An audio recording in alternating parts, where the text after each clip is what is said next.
Hello, everyone, and welcome to Uncivil Law, where we learn through the misfortune of others. If you're enjoying our legal education content, please hit the subscribe button. For today's story, we're considering a red flag law and one court that didn't want to give the guns back, even though they had no reason not to. So this court over here decides unilaterally not to give the guns back, even though the reason for taking them has expired. So this isn't so much about the red flag law as it is about the court who decides that people shouldn't have guns, even though the law says they should. This is the case of Terrence Wolfe versus Lisa Newson. In this case, a guy had his guns taken away, and the court then went through the process and they determined there was no problem. And now the court doesn't want to give the guns back. The district court says, no, you have to prove that you're safe. And the Court of Appeals is going to bench slap the district court. Well, not district court's the wrong phrase because we're in state court today. So we're going to bench slap the trial court because the trial court didn't actually have the power to do this.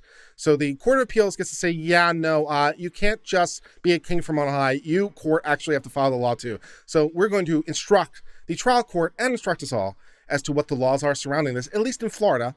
Let's get started with this. Lisa Newton and Mr. Wolfe lived on the same street in Tampa, in Florida.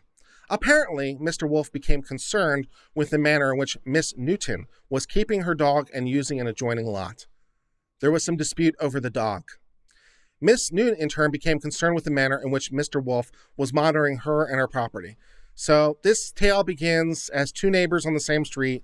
The one guy is concerned with the dog and what he's doing in an adjacent property, which isn't his, and Miss Newton becomes concerned in which the manner in which this guy is watching him and stuff. So we have a neighbor dispute.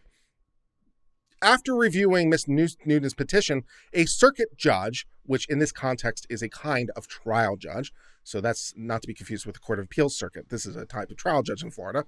So a trial judge entered an ex parte, without the appearance of one of the parties, temporary injunction for protection against stalking against Mr. Wolfe. So Lisa Newton over here went and got an order without Mr. Newton's participation, or Mr. Wolfe's participation, that said he's stalking me. In addition to order Mr. Wolfe to have no contact with or come within 500 feet of Miss Newton, her home, or her place of employment, the ex parte injunction required Mr. Wolfe to surrender all of his firearms and ammunition to the Hillsborough County Sheriff's Office.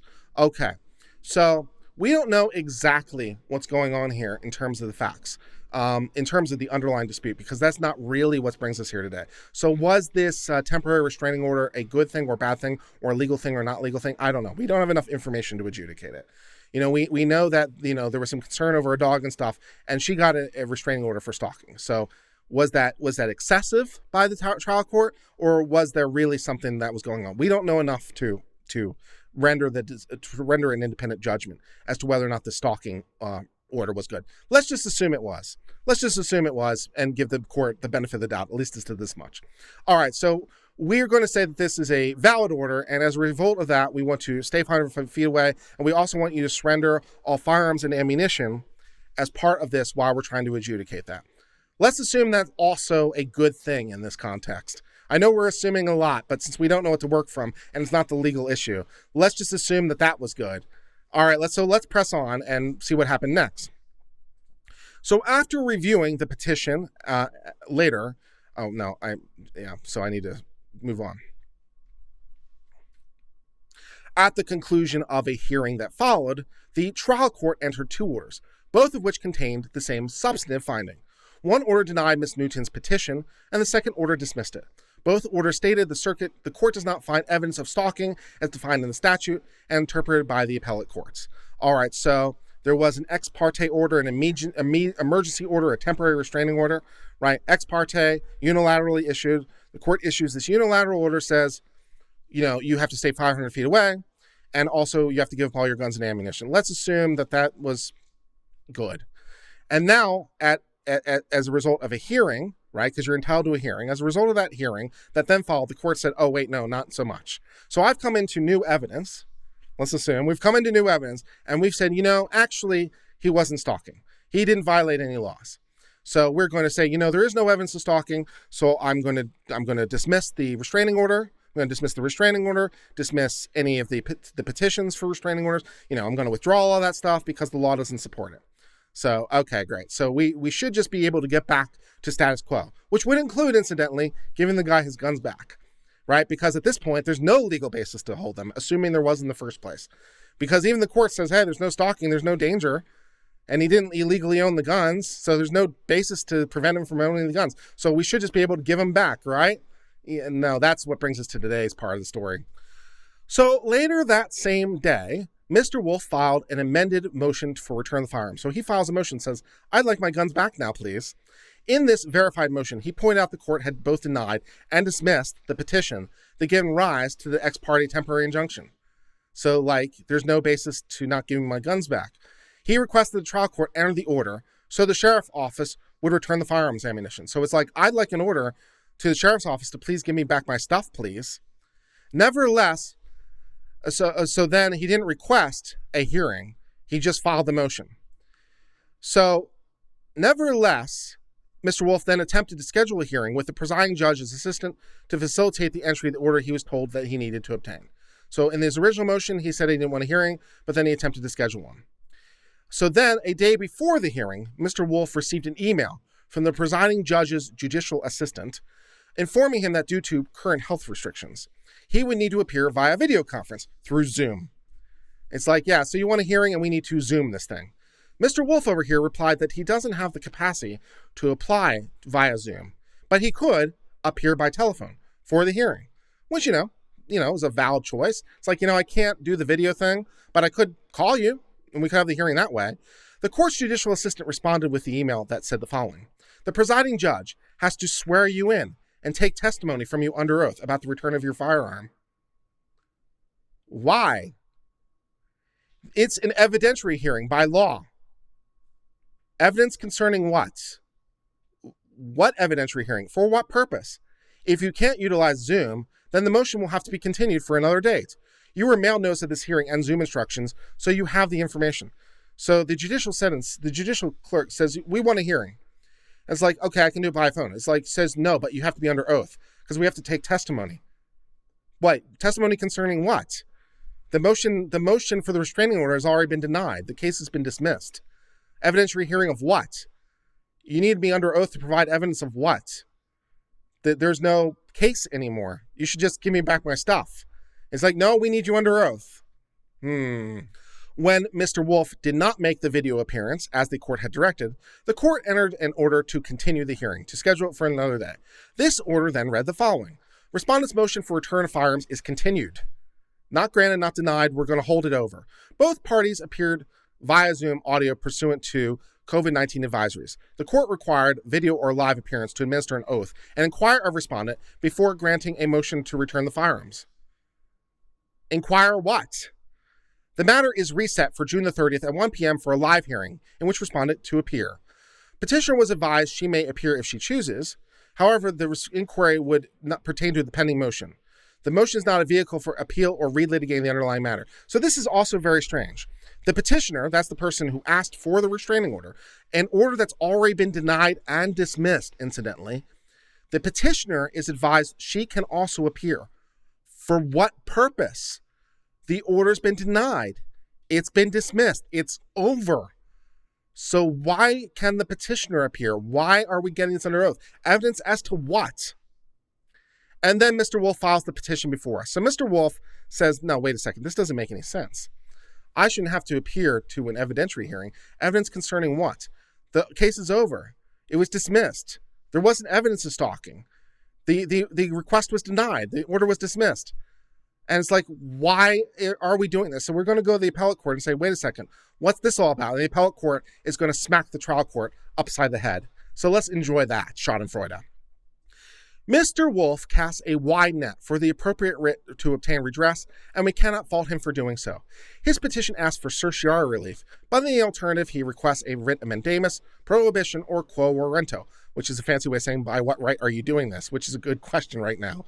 His argument is fairly straightforward. The only ostensible basis for seizing his firearm was the ex parte injunction, which was entered on the petition. And then the court dismissed that and denied the petition. So, yeah. So at that moment, the injunction was dissolved since there was no basis for the sheriff to continue holding the firearms. And since the case was over, he shouldn't have to attend an evidentiary hearing to have his property returned to him because the case is over. Evidence of what? Nah. Article 5, Section 4 of the Florida Constitution gives this court the power to issue a writ of prohibition. The First District Court summarized when a writ of prohibition may be appropriate if a lower tribunal attempts to exercise judicial power it does not have. So the court is trying to be a court even though it doesn't have the right to be a court because the case is over. Why are you still pretending that you're a court? There's nothing for you to court over anymore, court. It's over. So you can't court anymore. This would have been helpful authority to Michael Flynn, just to bring a ancillary reference. This is basically the same thing as Michael Flynn. It's like the case is over. No, it's not. This is exactly, well, it's not quite exactly, but close enough for our purposes. It's close enough to exactly the same situation as the U.S. Attorney and Michael Flynn with Judge Sullivan, right? The U.S. Attorney says case is over, and Flynn says, "Yay, the case is over," and Sullivan says, "No, it's not. I want to have evidence. I want to have testimony. I want to have a hearing." This is Judge Sullivan. Are we sure Judge Sullivan isn't Judge Sullivan is a federal judge. Are we sure Judge Sullivan isn't also moonlighting as a district court judge in the Florida state courts? This is basically Judge Flynn this is basically Judge Sullivan all over again. The case might be over, but that doesn't end my authority. I still have jurisdiction. And unlike the D.C. Court of Appeals, which said you still have jurisdiction, even though it defied all logic and reason, this Court of Appeals is like, no, you don't, which was the right answer also in the D.C. Court of Appeals. But they refused to issue the writ of mandamus, much to our irritation, because the writ of mandamus really should have issued because it was absolutely the same thing. And a writ of prohibition is basically the same thing as a writ of mandamus. A writ of mandamus is a mandate to do something. A writ of prohibition is just to prohibit doing something. So sometimes they issue them, they call them different things and sometimes not. Because you can issue a mandamus to not do something, which then becomes a prohibition. So it's like, yeah, the D.C. Court of Appeals should have issued the prohibition. And unlike the D.C. Court of Appeals, this Court of Appeals in Florida actually knows how to law. Maybe everyone in the Flynn case should have taken note, I guess. All right, let's continue on.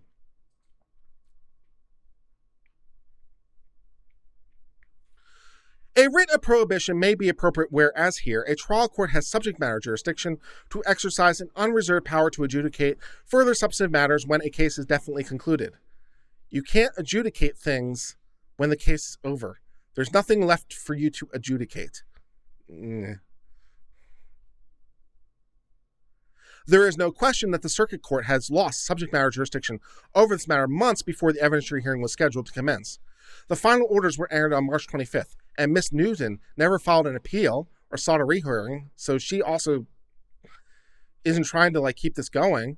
There is no express reservation of jurisdiction over any matter within either of the orders. Thus, the court had no lawful authority to decide any substantive matters because there's no substantive matters to be decided. The only question is whether the hearing the court attempted to convene could in some way be said to be ancillary to the stalking injunction, which is over.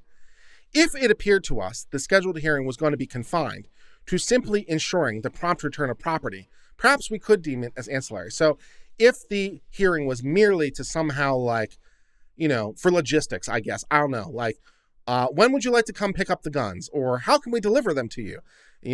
Something like that. Or, here's what you need to bring with you when you need to bring an ID with you to make sure it's really you or something, or bring this order. So if it's just ancillary, then, maybe that's okay.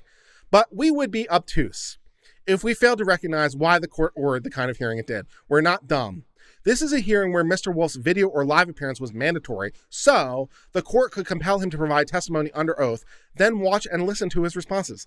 Clearly, the court had something it wished to inquire about, and it wanted Mr. Wolf's sworn answers to its question. Miss Newton, whose petition had been dismissed, denied, and become final, was also notified of the hearing, so presumably she could appear and participate in some fashion.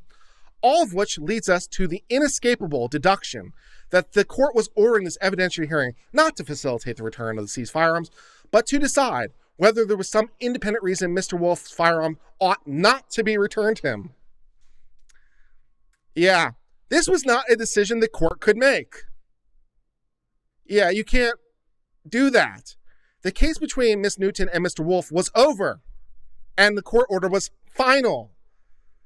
The court had no lawful authority to compel Mr. Wolf to testify as a prerequisite of what should have been a purely ministerial act of returning his property. Therefore, we grant the petition for prohibition. This Court of Appeals gets it right. D.C. Court of Appeals, please take notes. We suspect the reason the court ordered this hearing had nothing to do with Mr. Wolf or Miss Newton personally. And I actually do believe that. I actually believe it had nothing to do with these people personally. I believe it had to do with the court being on a power trip. So yeah, the fact it was Mr. Wolf or Miss Newton is actually irrelevant. I do believe that. Yeah, it was because guns and the court thinks it's God or something. It's simply a court policy born out of concern that returning firearms to prevailing respondents in proceedings such as these could pose some kind of danger. Stalking injunction hearings can be emotionally charged and volatile. Some litigants involved may even become confrontational, even violent, even after they leave the courthouse. We recognize these concerns, and we certainly would not fault a trial judge's desire to ensure public safety. But concern, understandable as it may be, does not confer power. The case was over. You said that there was no stalking. You said that Mr. Wolf did nothing wrong. So whatever concerns might have led to these firearms being seized in the first place, you said, I have no concerns. And then I want to ask you questions about my concerns. No. Thus, that brings us to the end of the case of Terrence Wolf versus Lisa Newton. A stalking order where the guy was ordered to give up his guns and ammunition to the sheriff while the stalking hearing was done. And then the stalking hearing was done, and the court said, oh, I don't find any evidence of stalking. Mr. Wolf has actually done nothing wrong. Go forth, my friend. And he said, I'd like my guns back, please. And he says, I want a hearing. And the court says, I want a hearing. He says, wait, what? Yeah, I want you to appear, and I want to take testimony under oath. And I want the petitioner to appear. But the petitioner has no interest in this anymore because the case has been dismissed. The petitioner doesn't have an interest in the outcome of this. But they have the right to appear. And I want you to ask questions. If you don't, I'm not going to give your guns back. And he says, I don't think you can do that. And the Court of Appeals here, unlike the Court of Appeals in D.C., said, you know what? You're right. So the Court of Appeals in D.C. should have said this to Mr. Sullivan. But what this Court of Appeals said is, actually, yeah, you can't do that. You can't ask questions because you have no power. You have said the case is over, final, ended. So if you want to have a hearing for like some logistics, I guess, but we're not dumb. We know you want to ask questions under oath to figure out whether or not you should give his guns back. And that's not a question you can ask. So, trial court, don't get too big ahead of yourself. And that brings us to the end of the coverage of this case. Thank you so much for being part of the Uncivil Law family. If you enjoyed this legal education content, please hit the subscribe button. It really helps the channel grow. We appreciate your continuing support. Until later, my friends, cheers and goodbye.